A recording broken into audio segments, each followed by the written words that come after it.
ఏంటమ్మా, ఏం చేస్తున్నావు, ఏం రాస్తున్నావు? ఖురాన్ గురించి చాలా విషయాలు తెలుసుకున్నాను అబ్బు. అబ్బో, ఏంటో ఆ విషయాలు? అయితే నేను కొన్ని అడుగుతాను, చెప్పు. అయితే అడగండి అబ్బు, చెప్తాను. అయితే చెప్పు, ఖురాన్ ఎక్కడ అవతరించింది? దివ్య ఖురాన్ దైవప్రవక్త వారు వారే హీరా కొండ గుహలో జికిర్ చేస్తుండగా అవతరింపబడింది. అయితే దివ్య ఖురాన్ గ్రంథం ఎప్పుడు అవతరించింది? రంజాన్ అనే పవిత్ర మాసంలో అవతరించబడింది.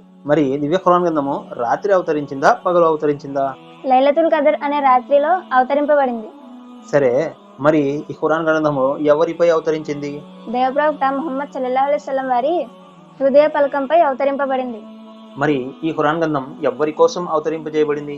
సర్వ మానవాళి కోసం అవతరింపబడింది అబ్బు. మాషా అల్లా, మాషా అల్లా.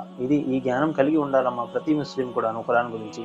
మరి ఈ ఖురాన్ ఘనత ఎలాంటిదంటే, ఏ గ్రామంలో అయితే, ఏ ప్రాంతంలో అయితే ఇది అవతరించిందో ఆ ప్రాంతం శాంతి నిలయంగా మారిపోయింది. మరి ఏ నెలలో అయితే అవతరించిందో అది మహాపుణ్యాల మాసంగా మారిపోయింది, రంజాన్ మాసం. మరి ఏ రాత్రి అయితే ఈ ఖురాన్ గ్రంథం అవతరణ జరిగిందో అది 1000 నెలల కంటే ఘనమైన రాత్రిగా మారింది.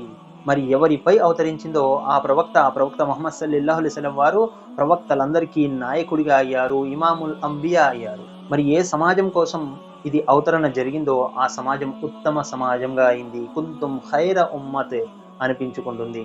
ఇది ఖురాన్ యొక్క ఘనత.